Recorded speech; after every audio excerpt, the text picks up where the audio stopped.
Il y a deux écrans. Est-ce que tu ne peux pas mettre sur... Je suis en plein écran. Je crois que... Je sais pas. Commission inverse. Oui, c'est bon. Ok.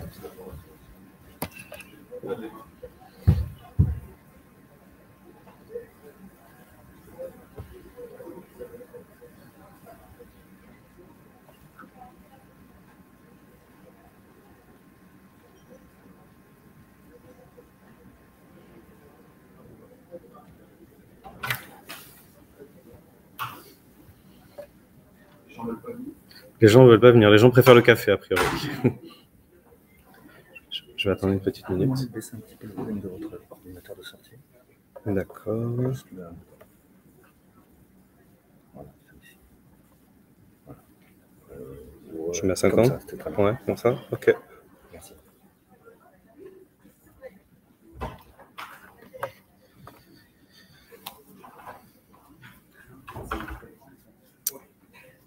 On démarre. Ok, très bien. Bonjour à tous, à toutes, ceux qui sont là physiquement, ceux qui sont là à distance. Donc aujourd'hui, on va faire une petite démonstration d'une demi-heure autour des enjeux collaboratifs, aspect portail salarié, portail manager. Je me présente rapidement. Vous n'entendez pas? Je vais parler plus fort sinon. Est-ce que vous m'entendez? Voilà. Merci Véronique. Donc je me présente rapidement, je m'appelle Julien Bordin, je suis déjà un petit peu intervenu, on a déjà un petit peu échangé autour d'un café pour certains d'entre vous. Je suis consultant chez Talentia et donc aujourd'hui, on va vous faire une petite présentation de nos solutions, des évolutions autour du portail collaboratif et du portail manager. Est-ce que côté plateforme, c'est bon pour tout le monde? Oui? Ok, parfait. Je vais me connecter dans un premier temps avec un accès salarié. Et ici, je vais vous présenter les différents enjeux de la plateforme. On ne va pas forcément avoir le temps de rentrer dans le détail de toutes les fonctionnalités, mais l'idée, c'est que vous ayez une vue assez générique de ce qu'on est en capacité de faire et de ce qu'on est en capacité de proposer en termes d'expérience collaborative. Ici, vous voyez l'environnement de travail d'un salarié qui est totalement personnalisable puisqu'on a la possibilité de dire « je veux plutôt un environnement sombre, un environnement clair », en termes de confort, et toutes les bannières que vous voyez apparaître sont totalement personnalisables aux couleurs de chacune des organisations qui la mettront en place. On voit un petit bandeau qui défile en haut, qui va représenter les différentes fonctionnalités ou les différents modules qu'on va activer ou non. Ce qui fait que selon les thématiques qu'on va adresser, on aura un contenu qui sera plus ou moins fourni selon ce qu'on veut mettre en place. Ce qui est important dans cette solution, c'est qu'elle est modulable et qu'on va proposer une expérience collaborative. Par expérience collaborative, j'entends le fait qu'un collaborateur qui va rentrer dans la solution, si jamais, pour tout un tas de raisons historiques, vous êtes déjà équipé, en termes d'outils collaboratifs, comme par exemple avec notre partenaire UKG sur la dématérialisation, le coffre-fort, on peut, pour faciliter l'expérience du collaborateur, faire des liens et des raccourcis depuis le portail pour naviguer directement dans le coffre-fort, que le salarié n'ait pas à se dire où est-ce que je vais pour faire ça ou ça. Il a un point d'entrée dans lequel il va consommer tous les services RH que l'organisation va lui mettre à disposition. Ça, c'est un premier enjeu. Deuxième enjeu qui va être fort, c'est le fait que la solution, elle soit responsive design et elle soit accessible sur n'importe quel support. Je suis sur une tablette, sur un smartphone, ça se redimensionne automatiquement et j'ai exactement le même contenu, quel que soit le terminal que je vais utiliser. Ça, c'est un enjeu important parce qu'aujourd'hui, on en a parlé tout au long de la matinée, on travaille à distance, il faut qu'on valide des éléments depuis les transports, etc. Il faut que ça aille vite. Parmi les éléments qui peuvent être intéressants pour un collaborateur, lorsque je vais arriver dans une organisation, j'ai besoin de savoir qui est qui. Et on en parlait, je suis recruté en période de crise, j'arrive, je travaille à distance, qui dépend de qui, je reçois des mails de gens, j'ai besoin de comprendre l'organisation. Parmi les fonctionnalités qu'on peut proposer, on va avoir notamment l'organigramme. En termes d'organigramme, j'ai la possibilité ici de taper le nom d'une collaboratrice avec qui j'ai échangé par mail, par téléphone, Camille Piaf. Je vais cliquer sur son nom et je vais avoir éventuellement l'organigramme qui va apparaître avec la position de Camille Piaf dans l'organisation. Je peux soit remonter d'un niveau, soit descendre d'un niveau, éventuellement naviguer et ouvrir les différentes branches en fonction des droits auxquels j'aurai accès. Ça peut être intéressant, notamment en termes d'annuaire d'entreprise, de mise à disposition. Dans une phase d'intégration, c'est toujours important, quand on travaille notamment en mode projet, de savoir avec qui on travaille et qui lorsqu'on arrive. Autre élément indispensable du portail collaborateur, la demande d'absence. Une des premières fonctionnalités qui est attendue quand on parle de collaboratif, c'est la demande d'absence. Donc, un collaborateur doit pouvoir accéder à son calendrier, au calendrier éventuellement de ses pairs pour savoir si jamais il ne peut pas poser de congé en même temps que telle ou telle personne de l'équipe qui soit au courant. Et depuis son calendrier, il va avoir la possibilité à la volée de poser un congé ou de déclarer une absence selon les process qu'on va mettre en place. Ce calendrier, ce qui va être intéressant, c'est que selon les 2 jours ici que je sélectionne, je vais pouvoir définir si je souhaite poser un RTT avec le solde projeté qui va apparaître, ou plutôt un congé payé, et éventuellement déclarer une absence, et auquel cas on sera sur des processus qui seront différents. Parce que si je fais une demande d'absence, ça va être validé par mon manager, et envoyé derrière en gestion côté paye pour les RH, là où si je déclare une absence, il n'y a pas forcément de validation, je suis absent, c'est un fait, et auquel cas le process est un petit peu différent. On verra tout à l'heure le pendant côté manager qui a son calendrier et qui, depuis le calendrier, à la volée, peut valider un certain nombre d'éléments. Je l'évoquais en introduction, ici on a un bandeau qui défile en haut de l'écran, dans lequel, par exemple, ici on a mis « Rester à l'écoute » et je peux accéder à du contenu que le service RH ou que la direction va pousser. Peut-être des consignes pour limiter les risques de propagation des virus, peut-être des vidéos, des articles pour travailler sur l'engagement, le recrutement, le onboarding. Toutes ces thématiques vont faire partie de communautés qu'on va pousser à mes managers, mes gestionnaires RH, les employés qui ont telle ou telle fonction dans l'organisation et qui vont permettre de contribuer à distance au déploiement et au développement de ces différents éléments. Autre élément important, on en parlait tout à l'heure, le fait de pouvoir travailler à distance, on a la possibilité de travailler sur du feedback. Et chaque personne, potentiellement, pour être un peu en rupture avec l'entretien annuel classique qui est dire le manager évalue le collaborateur, peut demander un feedback à un tiers. C'est-à-dire que si je suis manager, je peux demander à ce qu'un autre manager qui a travaillé ou un chef de projet, un directeur de projet qui a travaillé avec le collaborateur que j'évalue, évalue une compétence, un objectif que je définis. Donc c'est intéressant, c'est qu'on va avoir un mur de feedback qui nous permet d'avoir pour le collaborateur l'ensemble des feedbacks reçus, mais aussi des feedbacks envoyés. Ça permet aussi de mesurer l'engagement.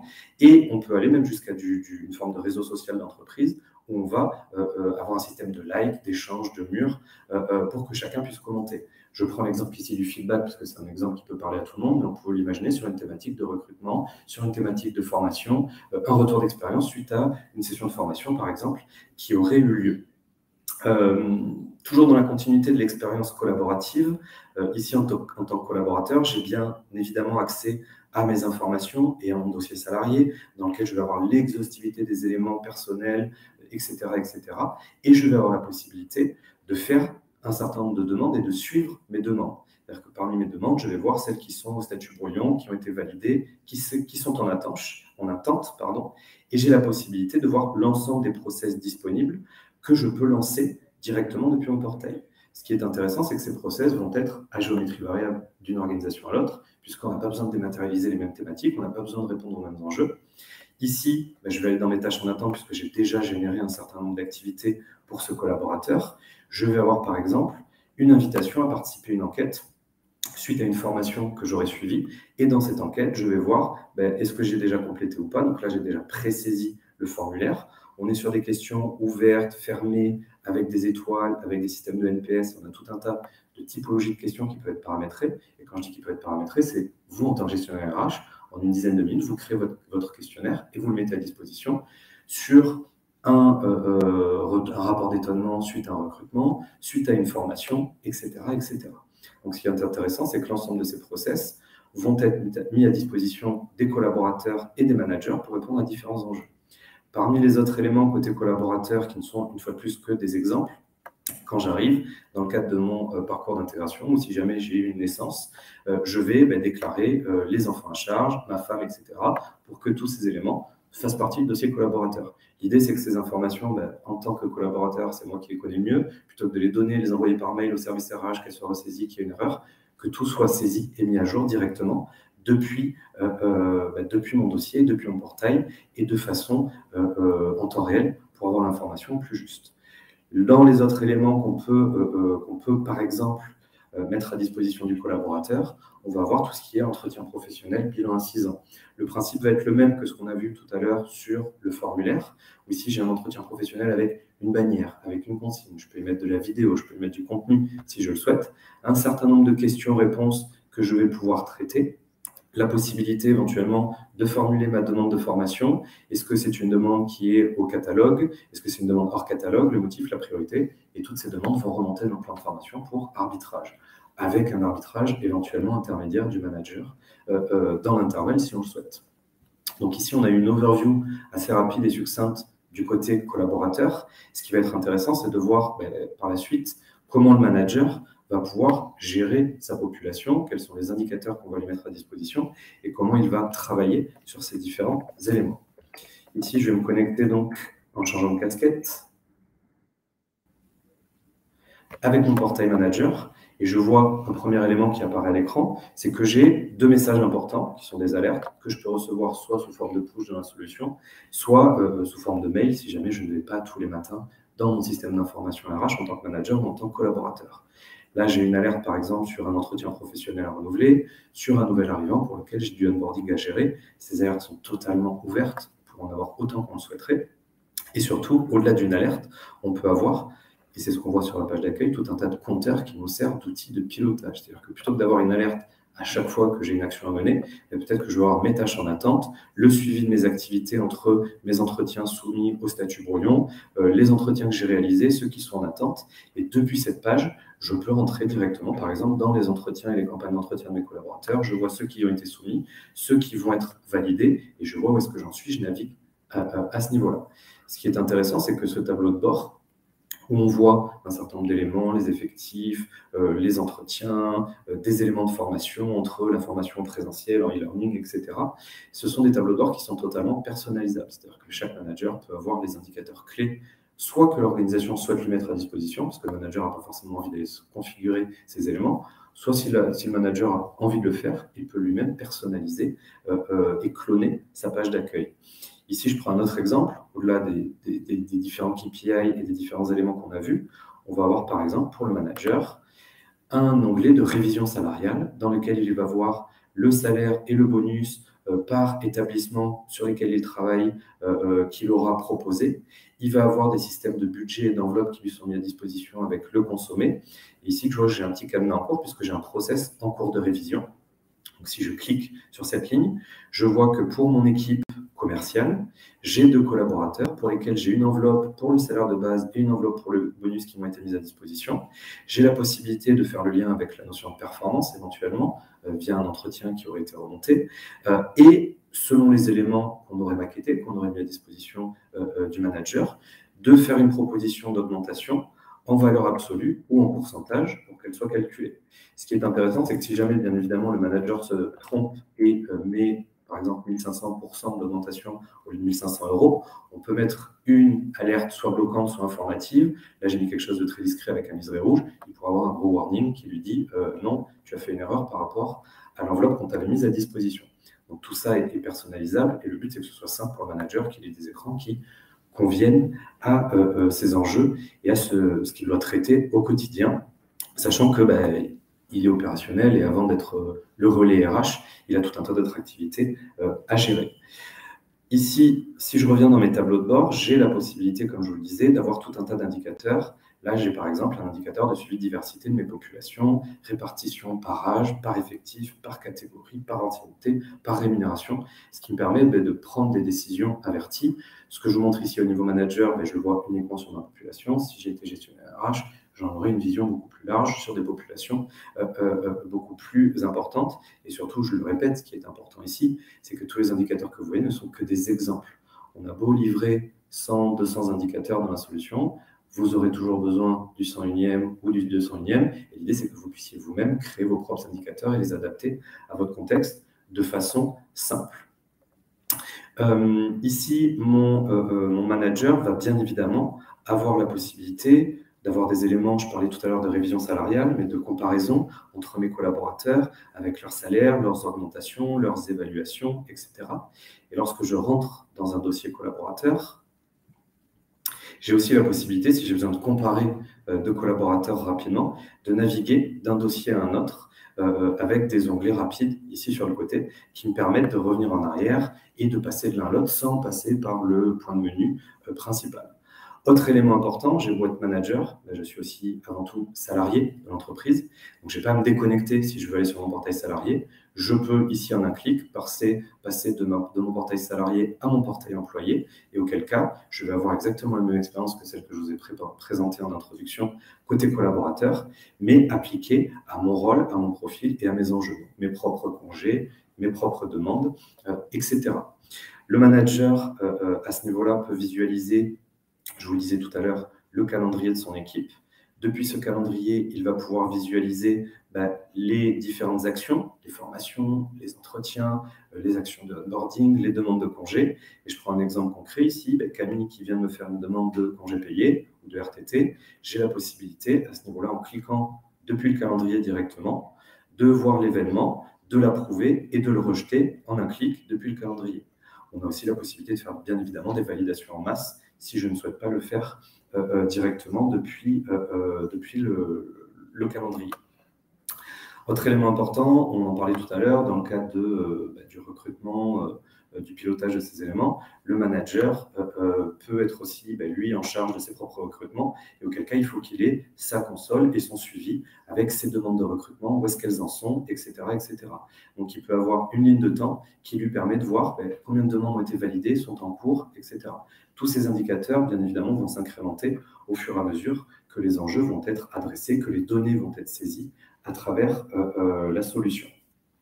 Ici, le manager, pour aller sur un autre exemple, j'essaye de balayer la multiplicité des cas de figure que nous sommes en mesure d'adresser, peut avoir, par exemple, ici, dans ses tâches en attente, parmi une multitude d'actions qu'il aurait à sa disposition, la capacité de recueillir les besoins d'information de ses équipes. C'est-à-dire, tout à l'heure, on a vu dans le cadre d'un entretien professionnel ou d'un entretien annuel, le fait qu'un collaborateur pouvait venir saisir une demande de formation. Le manager peut avoir, dans le cadre du développement, du plan de développement des compétences ou du plan de formation, une enveloppe budgétaire qui lui sera allouée et peut aller saisir un certain nombre de demandes. Donc là, je vais simplement ajouter un nouvel élément. Je vais dire que je souhaite former, par exemple, Camille Piaf. Je vais aller chercher dans mon catalogue la formation que je souhaite lui proposer. Si jamais cette formation dans le catalogue qui a été construit par mon service RH n'est pas à disposition, je peux très bien faire une demande hors catalogue et dire que je veux, par exemple, des cours de chinois. Je vais déterminer en tant que manager si, pour le développement des compétences, c'est important, c'est prioritaire, à quelle période. Et tous ces éléments vont me permettre de remonter ces éléments de façon collaborative, de consolider. Si jamais j'ai déjà un organisme, un cours, etc., je peux même présaisir le montant pour que ce soit partagé dans le cadre de l'enveloppe budgétaire que j'ai à ma disposition ici. Donc, vous l'avez vu, l'idée, c'est que ce soit intuitif, c'est que le manager puisse, en toute simplicité, comme le collaborateur, accéder à ces éléments en naviguant à travers la solution. Je vais vous présenter maintenant quelques petits éléments côté RH, même si l'idée c'était de parler collaboratif et de parler approche manager, parce que les tableaux de bord qu'on a vus, côté RH, on a besoin de les piloter, on a besoin de les consolider, on a besoin d'en avoir une vision globale. Et ici, je voulais faire un petit focus sur certains éléments, notamment autour de la formation et des entretiens professionnels, qui sont des enjeux qui animent régulièrement nos gestionnaires RH, avec des consoles de pilotage. Et ce que je voulais évoquer surtout, c'est qu'on a historiquement l'habitude de gérer tout un tas de campagnes, d'entretiens annuels, d'entretiens professionnels. Et ici, on va avoir des tableaux de bord qui vont pouvoir nous permettre de voir que pour telle entité, j'ai un certain nombre de collaborateurs qui n'ont pas eu de formation les X dernières années, qui n'ont pas eu d'évolution, qui n'ont pas eu de bilan à 6 ans, qui ont des éléments manquants. Je vois ceux qui ont eu les éléments. Et depuis, ici, les éléments obligatoires qui seraient manquants, j'ai la possibilité, à la volée, de lancer, par exemple, un bilan à 6 ans ou un entretien professionnel. Et ce qui est intéressant, c'est que tout ça peut être déclenché éventuellement automatiquement. À la date d'anniversaire de l'entretien, il est poussé directement au manager, ce que je fais manuellement ici. Et la possibilité, surtout, de retrouver le formulaire et le contenu avec le processus qui s'apparente à ce que vous avez défini au sein de votre organisation. Si je reviens sur ma page d'accueil côté formation, il y a un autre élément aussi qui peut être intéressant, c'est le suivi des formations réglementaires, avec tout ce qui est habilitation, certification, qualification. Et l'idée, c'est qu'au-delà de la petite alerte qu'on a vue tout à l'heure avec j'ai un push ou je reçois un mail quand j'ai une habilitation, c'est surtout le fait de pouvoir anticiper et de voir que dans 1 mois, dans 2 mois, 3 mois, j'ai des qualifications qui vont expirer et comment automatiquement je fais le lien avec mon plan de formation. Puisque au niveau du plan de formation, à partir du moment où les qualifications, on connaît la date à laquelle la personne a été formée, on connaît la durée de vie de la qualification. Côté plan de formation, plan de développement, j'ai la possibilité, alors là aussi je le fais en un clic, mais ça pourrait être automatisé quotidiennement, d'extraire toutes les formations réglementaires, ce qui va venir m'alimenter automatiquement des demandes de formation avec des coûts qui vont être validés, qui vont être priorisés en fonction des différents enjeux qu'on va avoir à traiter à ce niveau-là. De façon globale, on va retrouver à travers la solution tout un tas d'analyses et de suivi et de pilotage qui vont me permettre de faire les bons arbitrages derrière sur le présentiel, le e-learning et la mise à disposition de ces éléments à travers la plateforme. Voilà pour la démonstration que j'ai essayé d'animer rapidement sur des enjeux clés salariés, managers. Ce que je vous propose peut-être, c'est de rendre l'échange un peu plus vivant. Si jamais vous avez des questions, des thématiques, des sujets, des enjeux, que ce soit ici en présentiel ou que ce soit à travers la plateforme, afin d'échanger. Bien évidemment, par la suite, on pourra échanger autour d'un café si vous le souhaitez. Oui, monsieur. Ma petite question, c'est par rapport au visuel de l'applicatif que vous montrez. Est-ce qu'il est nécessaire d'avoir le corps HR pour que ça fonctionne tel que vous le montrez? Alors, effectivement, dans la solution telle qu'elle a été conçue, le corps HR est un prérequis puisqu'on va avoir tous les éléments du dossier collaboratif et collaborateur qui vont être mis en place. Ceci étant dit, le corps HR n'est pas un prérequis dans l'exhaustivité des données qu'on peut y gérer. J'entends, on a un dossier personne, salarié, avec tout un tas d'attributs qui est très riche. Potentiellement, vous n'avez pas envie ou besoin de gérer tous ces attributs pour tout un tas de raisons qui vous sont propres. Et auquel cas, on peut utiliser ce corps HR de façon plus light, dirons-nous, afin de démarrer la partie formation et la partie entretien. Parce que nous, on a HCM, mais sans le corps HR. Oui. Donc, pour avoir des visuels de ce type-là, oui. Il est quand même nécessaire d'avoir le corps HR. On va devoir passer par une migration, effectivement. Dans HCM, historiquement, il y avait une brique qui s'appelait ressources, que vous avez en tête ou peut-être pas, qui était un dossier salarié light. Et l'idée, c'est de reproduire ce dossier salarié light de la même façon dans le corps HR. Mais l'idée, c'est qu'on est effectivement sur une évolution technologique qui nous permette, là où historiquement dans HCM, on avait des indicateurs assez figés, on avait tout un tas d'éléments qui étaient peut-être un peu moins gérés, un peu moins riches, vont évoluer à travers cette technologie qui a changé. Oui. Quand on gère une unité organisationnelle, quand on a le manager de ses équipes, si on a une personne qui vient qui a été gérée par un autre manager, et quand on le récupère dans son équipe, la démarche, elle peut être faite directement par le manager ou elle doit être faite par l'équipe RH. Enfin, des mouvements de salariés en fait entre les UO. Les mouvements de salariés entre les UO, dans le paramétrage par défaut, sont gérés par le service RH. Les managers n'ont pas le droit par défaut, on va dire, de dire je transfère tel collaborateur vers telle entité. On pourrait imaginer de faire sauter ces sécurités, mais par défaut, l'idée c'est que ce soit centralisé côté RH. Par contre, ce qui peut être fait pour répondre à ce type d'enjeu, et on revient sur l'enjeu collaboratif, c'est que la demande soit initialisée par le manager. Je saisis une demande de mobilité, de promotion, de mutation, quelle qu'elle soit, où le manager va présaisir un certain nombre d'éléments avec une validation RH pour éviter au gestionnaire RH peut-être de saisir en centralisé des informations qu'il n'a pas aussi bien que le manager de proximité aurait, mais il aurait une notion de validation pour éviter les effets de bord qu'un manager ne maîtriserait pas forcément. Est-ce que vous avez d'autres questions sur la plateforme, à distance ou en présentiel? Est-ce que parmi les sujets qu'on a vus, c'était clair pour vous? Est-ce qu'il y a d'autres sujets sur lesquels vous avez des enjeux, des problématiques que vous souhaiteriez qu'on aborde? Oui. Alors, ça fait pas partie de ce que vous avez expliqué, mais je vois la partie logo coffre-fort électronique. Oui. Est-ce que vous pourriez en parler un petit peu? Alors, je pourrais en parler un petit peu, effectivement. Coffre-fort électronique, donc ce n'est pas nous qui gérons la partie coffre-fort électronique, ce sont nos partenaires de chez UKG, anciennement PeopleDoc. Et sur cette partie coffre-fort électronique, l'idée est de puis notre corps RH, que je sois salarié, manager, gestionnaire RH, d'appeler le coffre-fort pour que, lorsque je vais me loguer, je vais piloter les éléments liés à ce coffre-fort. Donc, on va avoir un accès entreprise ou un accès collaborateur.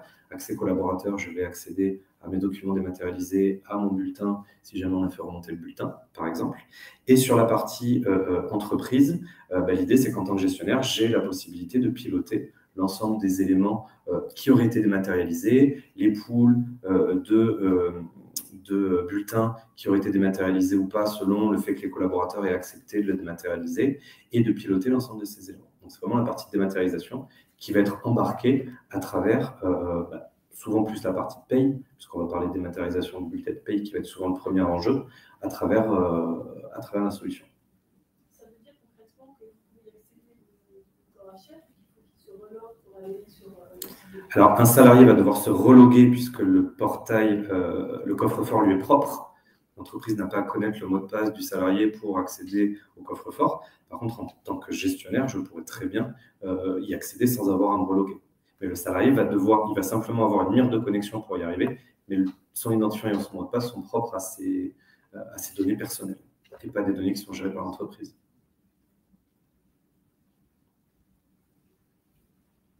Après, vous pouvez nous montrer un petit peu tout ce qui est gestion des compétences dans un nouvel endroit. Je veux juste voir quel est le meilleur profil sur la zone. Alors, je peux vous montrer gestion de compétences. Je peux vous montrer des exemples de modélisation à ce niveau-là. Je vais connecter côté gestionnaire RH. Il reste 3 minutes. Ici, côté gestionnaire, je vais, sur la partie gestion des compétences, vous faire un petit focus sur la façon dont sont segmentées les données, on va dire. La gestion des compétences s'appuie sur un référentiel. J'ai un référentiel emploi et compétences dans lequel je vais définir, mais pour tel emploi, j'ai tel niveau de compétences attendu, etc., etc. Ce paramétrage, il est très ouvert puisque je peux avoir autant de référentiels de compétences. On a parlé soft skills, hard skills, et j'en passe, on peut avoir autant de référentiels qu'on souhaite. On va créer des grilles de compétences qui vont me permettre de compiler, par exemple, les métiers de la logistique. Je vais y définir 6 grilles et l'affecter à un certain nombre d'emplois. Donc, il y a une démarche chez PEC pour structurer ces éléments et pour dire que telle personne, étant donné qu'elle est sur tel emploi, par exemple assistant logistique, elle serait évaluée sur ses compétences avec un niveau attendu sur chacune de ses compétences. Et l'idée, c'est lorsque je vais déclencher un entretien ou une évaluation annuelle, si je vais dans un cycle, par exemple, à ce niveau-là, pour l'évaluation annuelle que j'ai lancée pour une vingtaine de collaborateurs, puisque dans mon cycle, je peux avoir des cycles sur toute ma population ou par société, par établissement, par population, selon les critères que je définirai. Je vais visualiser ici mes évaluations. Dans le cadre de l'évaluation, je vais retrouver un formulaire comme celui que je vous ai montré tout à l'heure sur l'évaluation à chaud de la formation ou sur un entretien professionnel, par exemple. Et à ce niveau-là, on va retrouver le même type de formulaire qui sera paramétré un peu différent puisque le contenu ici va embarquer de la compétence et de l'objectif. De façon arbitraire, j'ai défini toutes mes compétences. Je voulais les évaluer avec une notation sous forme d'étoile. Ça pourrait très bien être une liste déroulante. C'est du paramétrage que vous définissez par vous-même. Et ce qui va être intéressant, c'est qu'au fur et à mesure que j'évalue les compétences du collaborateur, je vais avoir un radar d'adéquation qui va faire le lien entre le niveau attendu sur son emploi et le niveau évalué, ce qui me permet d'identifier des gaps. Si je vais plus loin derrière, je fais le lien avec la formation. S'il y a un manque de compétences au regard d'un niveau attendu, une formation peut m'être suggérée automatiquement ou peut être suggérée à mon manager ou à l'équipe RH, et identifier des aires de mobilité. Telle personne, de par son profil de compétences tel qu'il a été évalué à un instant T, pourrait tendre vers tel ou tel emploi dans l'organisation. Donc, on va avoir des emplois qui peuvent être suggérés, mais on va aussi pouvoir faire des recherches de succession, à savoir, j'ai une personne qui part à la retraite à horizon 1 an, je veux savoir qui sont ses successeurs potentiels, je vais chercher un certain nombre d'attributs. On parle compétences, mais on peut parler d'autres attributs, atteinte de performance, formation qui a été suivie, etc. Et selon ce profil, je vais avoir les listes de successeurs potentiels. Et de ce point-là, je peux aller même jusqu'à du développement, de dire sur la base de cette liste de successeurs potentiels que j'identifie, quelles sont les actions à mener pour que la personne puisse prendre le poste. c'est un exemple de restitution parmi tant d'autres, puisque derrière, on a une multitude de façons de chercher, de gérer les collaborateurs à travers la compétence. Je crois que cet atelier s'achève ici. Bien évidemment, si vous avez d'autres questions, je serai ravi d'y répondre autour d'un café. Et je vous souhaite une excellente continuation et une bonne fin de journée. Merci à tous.